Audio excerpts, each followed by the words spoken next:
renovating your home or purchasing an investment property, there is information you need to know. So here to share her tips is do-it-yourself expert Wendy Russell. So good to have you here. Thanks. I just want to brag about you a little bit to on. our viewers, because this woman has been fixing things up since she was at the tender age of 14, which was what, like 2 years ago? Exactly. Right? Exactly. So your stepfather was a carpenter slash contractor. Yeah. So you were living through renovations all the time. Oh, yes. This was your reality. Much to my chagrin. When you're a teenager, right, this is so uncool. You can't really invite people over. Yes. And yeah, at some point, you know, he said, you're going to finish your room. You're going to paint the baseboards and use the miter saw to cut your, you know, your trim and paint the walls. And I was like, I'm sorry, I have better things to do. Like, I don't know, go to the mall with my friends. So yeah, but you did it. I did it, and he inadvertently taught me how to be a DIYer. He gave me the greatest gift, because I know now how to put sweat equity into a property. So. Yes. So, like, how empowering is that you can say that to your kids? Like, go and get the miter saw and do your own baseboards. This is incredible. I think it's really, I think it's really lovely. So, since then, you and your husband have renovated how many homes now? I think we're on 8 now. Oh. Yeah. So good. So you can buy them, you can do the elbow grease, you can sell them, or you can use them as income properties. We're now on this, you know, this sort of income property long-term buy and hold thing, which is amazing, because that's how you build passive income. That's how you. Yes. Yeah, we all want some passive income, right? Yeah, so, that sounds like retirement to me. That's what I hear. That's the plan. That is the plan. That is very good. Yeah. Okay, well, we want to take a look at Wendy's latest renovation project. Here it is. As the saying goes, you're supposed to buy the worst house on the nicest block. We didn't quite do that. We bought the teeniest house on a decent block. It's a 610 square foot house that we want to turn into an income property. We're going to add a second story. We're going to add an addition on the back. We've already done some demo inside. Come on in, I want to show you around. So we still have to demolish the covered porch, but this is all about the sweat equity. My husband and I took everything down in here, from the ceiling. We got the lath and plaster off the walls. Then we got to the floors, and we had a bit of a time with the floors. There were multiple layers upon layers. It took forever, and we were in pain for days. But here's the catch. We were very curious about how much it was going to cost us if someone else did it. We got a quote for $6,500, and we were like, no, we're going to do this. We need that $6,500 to spend somewhere else. And of course, we have knob and tube. If you're looking to purchase a house that was built in the 1900s up to the 1940s, you can pretty much guarantee that you've got some knob and tube in there, so just budget for that. Be prepared to replace it.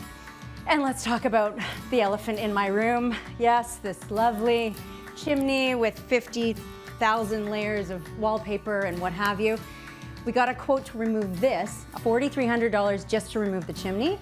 My husband said, we're doing this. We are DIYers, we are doing this. Now, if it were up to him, he'd take the sledgehammer and hit right there. I said, there's this thing called gravity, honey. Probably want to take that into consideration so no one gets hurt.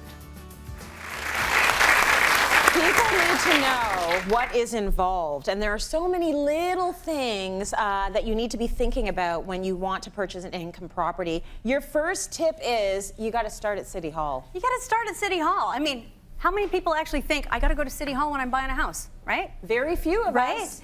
But the cool thing is that's where you find out some gems about your house at City Hall. So if you're looking at a property, you've got the address, get your butt down to City Hall, and they're going to tell you a couple of things. They're going to tell you were permits pulled if there are any additions to the house. So that may have some bearing on whether or not you're actually going to purchase that property, whether or not you want to get yourself in that sort of a situation. The other cool thing, and this is my favorite thing of all time, they're going to tell you what your maximum build density is. What does that mean? What that means is you have a lot size, and then they're going to tell you what the percentage of your lot size is that you're allowed to build. Oh. So, for example, if you're looking at a property, let's say it's 20 feet wide by 100 feet long, so your square footage of your lot is 2,000 square feet. Yes. In my particular neighborhood, I'm at an 80% maximum build. So 80% of 2,000 square feet is 1,600 square feet. So as you can see in the photo, we have our tiny little 610 square foot house. And then our architectural drawing, we are now getting a 1,600 square foot house. So we're putting 1,000 square feet on this tiny little house. All of a sudden, our return on investment is off the hook because we've now increased the size of the home.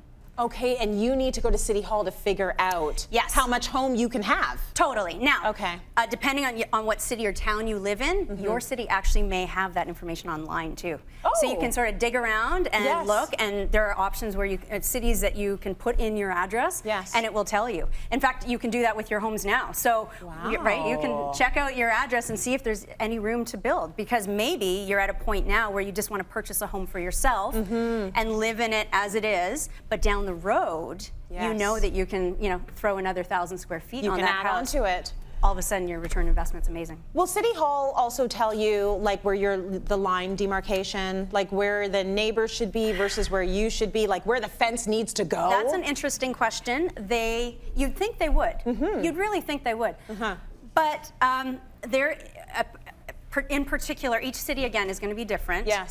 So your City Hall may have that option. I know in particular, because we're in Toronto, they actually don't own the original land survey drawings.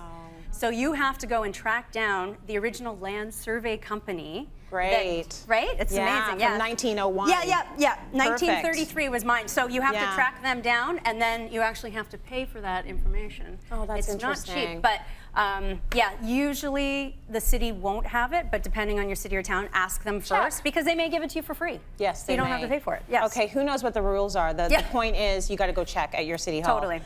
You say avoid bidding wars like the plague. Like the plague. So what do you do? Just get out? Because they're happening everywhere. It's crazy. So as real estate investors, we're not interested in getting into a bidding war. What you want to do is you want to look at the properties that have been sitting on the market for a while.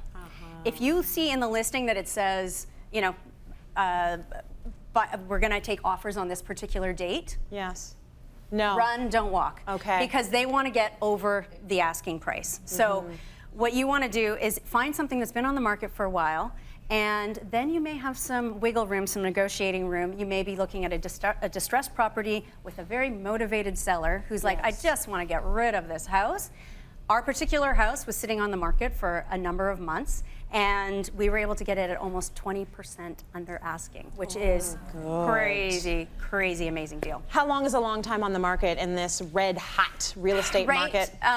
Each market is different. You're either, across North America, we're either in a flat market, an up market, a down market. So you really need to know what market you're purchasing in. At the end of the day, as a real estate investor, it's invest where returns are best. So, that's what you're looking for. Okay. Running the numbers, what do you mean by that? Because that's something you need to do. Again, as a real estate investor, you want to make sure that all your expenses are covered by the rent that's coming in order to put the money in the pocket. So that's the goal, right? We want positive cash flow every month coming into our pockets. You want your tenants to be, paying down, the principal on your property.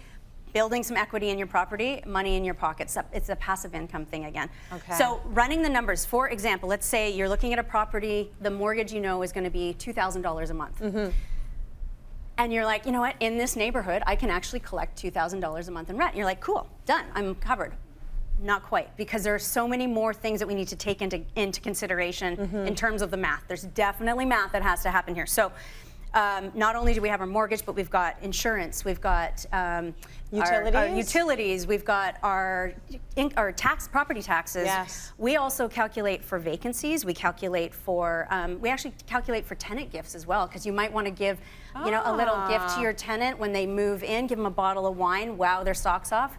So that's the kind of thing. Maintenance, repairs. You need to calculate for that. So all of these things all of a sudden start to add up, and you're like, the math doesn't really work anymore. So you need to make sure that you're over and above and get and have it a surplus. You want that positive cash flow. Okay, so see, kids, you have to stay in school and do math.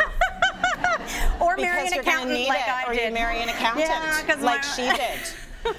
Don't skip the home inspection. This is a good tip, but no one should be skipping that home inspection. You know, I cannot believe how many people actually don't do a home inspection. And I know when the markets are crazy, everybody gets crazy and they're like, I'm gonna leave that off of my, purchase agreement. And there's so many great reasons why you should get a home inspection, including the fact that it gives you a list of to-dos when you get your home inspection and you end up buying that house. You've got a checklist of things that you can do to improve your home. Yes. More importantly, not only do we now get a home inspector, or always have a home inspector, we now call in our electrician and our plumber as well. Do.